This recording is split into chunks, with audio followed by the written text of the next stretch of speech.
Atomic warfare among ancient civilizations may sound like something out of a science fiction novel, but descriptions of similar deadly occurrences can be found in the very same text Dr. Oppenheimer quoted after the New Mexico atomic test. So the ancient astronaut theory claims that the Mahabharata speaks of nuclear warfare. Let's see what specifically they say it says. One reference that we have, for example, speaks of these explosions that were brighter than 1,000 suns. And when these blasts occurred, the suns were twirling in the air. Trees went up in flames, and there was just this mass destruction. After those blasts, people who survived started to lose their hair and nails started to fall out. I mean, right there, we have a concise reference to radiation poisoning, nuclear fallout. And those texts are thousands of years old. The Mahabharata actually doesn't say any of that.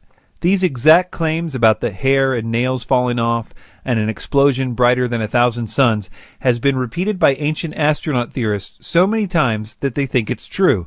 But the origin of this line was from a French book called Morning of the Magicians. No one that makes this claim will actually cite where in the Mahabharata this claim appears, which makes it very difficult for people to call them out on this, because the Mahabharata contains over 1.8 million words. So if you just say, it's in there somewhere, just trust me, you can pretty much get away with anything. As you might have guessed by now, they have a really good reason for covering their tracks by not citing a reference. For instance, let's consider the claim about the people's hair and nails falling out because of this weapon. First of all, there was no weapon involved in that story. It was part of a bad omen, and this is what it actually says. Quote, "The streets swarmed with rats and mice. Earthen pots showed cracks or broken from no apparent cause. At night, the rats and mice ate away the hair and nails of slumbering men." So rats chewed them off. It wasn't a result of nuclear fallout. What about the bomb blast that was brighter than 1,000 suns?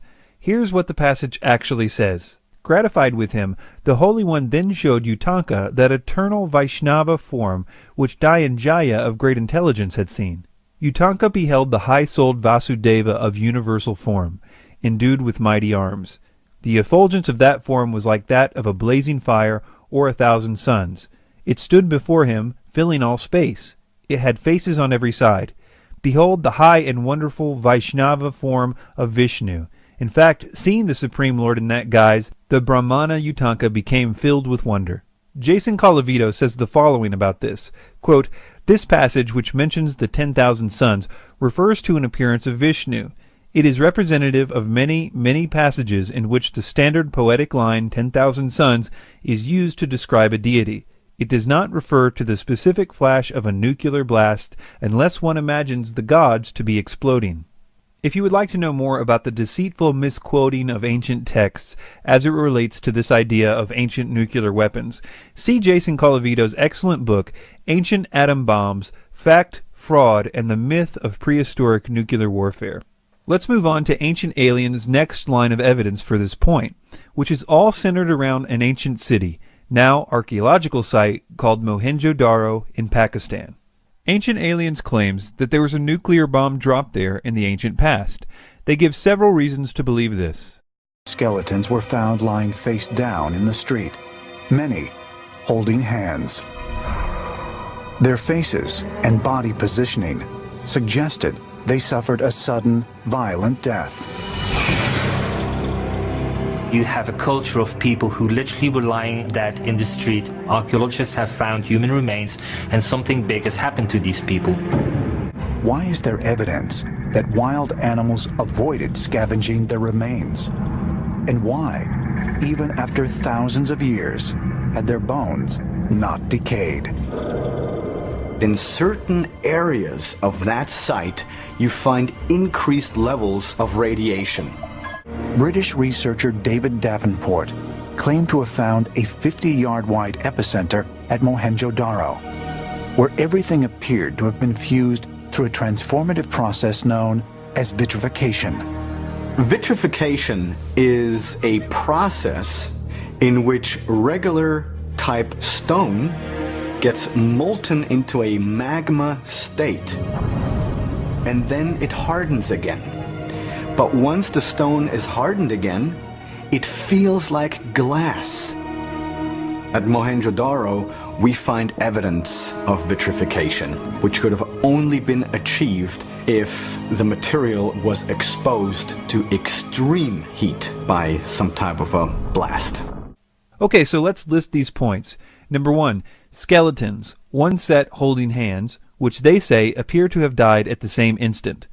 Number 2, no evidence of scavengers. Number 3, remarkably well-preserved bones.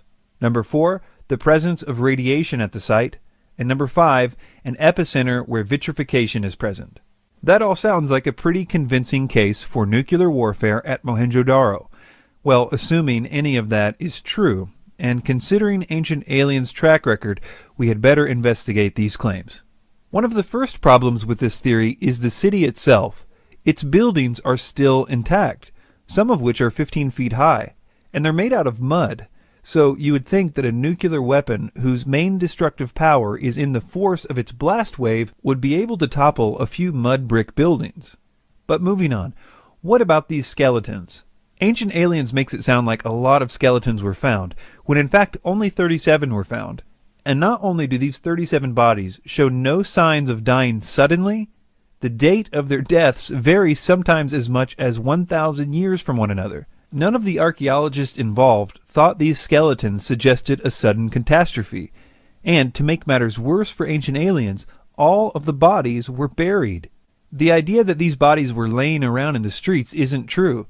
In fact, almost everything that Ancient Aliens said about this is completely untrue. The fact that they didn't die in the same instant, and the fact that they were buried in the normal way, explains why there was no signs of scavengers. Well, what about the remarkably well-preserved bones? This can be chalked up to Mohenjo-Daro being literally one of the hottest places on Earth, with temperatures reaching 128 degrees. And because it's also really dry, it's the perfect climate for preservation. In fact, this is also probably the reason why the mud brick buildings are still standing as well. The problem with the claims about there being radiation at Mohenjo-Daro is that we don't know where this claim came from. It certainly wasn't any of the scientists involved with the Mohenjo-Daro digs that claimed it, and the ancient astronaut theorists don't cite any references with which to check this claim, so until the presence of radiation can be proven to exist at the site, there is no reason to address it. Well, what about this epicenter of vitrification? Well, according to archaeologists, it wasn't exactly an epicenter of anything. It was a small amount of broken pottery, which, because pottery is put in a fire to harden it, it contains a specific type of vitrification called frit. They threw in the word epicenter to make it seem more legitimate, but there is no epicenter of anything except pottery at this site. But this brings up an important point. Mohenjo-Daro is not the only site that ancient astronaut theorists claim vitrification exists as a result of ancient atom bombs. So it would be instructive for us to look at sand vitrification and its different causes in order to address those claims. For example, there is fulgurite, which is sand fused by a lightning bolt. There is tektite, which is sand fused by the compressed force of a meteorite. There is frit, which is partially fused sand and other chemicals in the presence of heated pottery. That's what was found at Mohenjo-Daro. Finally, there is trinitite, which is vitrified sand caused by a nuclear explosion. So, we first saw that the Mahabharata did not claim anything like what Ancient Aliens said it did. We saw that the bodies at Mohenjo-Daro were not killed in a sudden disaster. In fact, they died 1,000 years apart in some cases, and were clearly buried. The cases of radiation are a non-factor, the vitrification was caused by pottery, and we noted that if it was a nuclear explosion, it didn't even knock down the mud brick houses which are still standing at the site. Please visit the website ancientaliensdebunked.com to see the different sections of this film, or to download it for your own personal use. Feel free to use this film in any way that you see fit, except for charging for it in any way. Thanks for your time.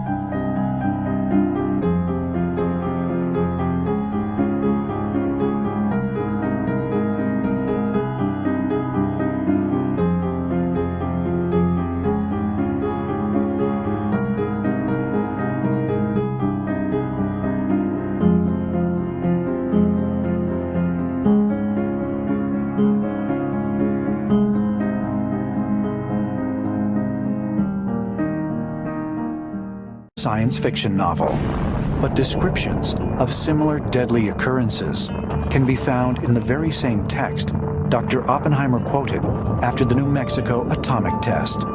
So the ancient astronaut theory claims that the Mahabharata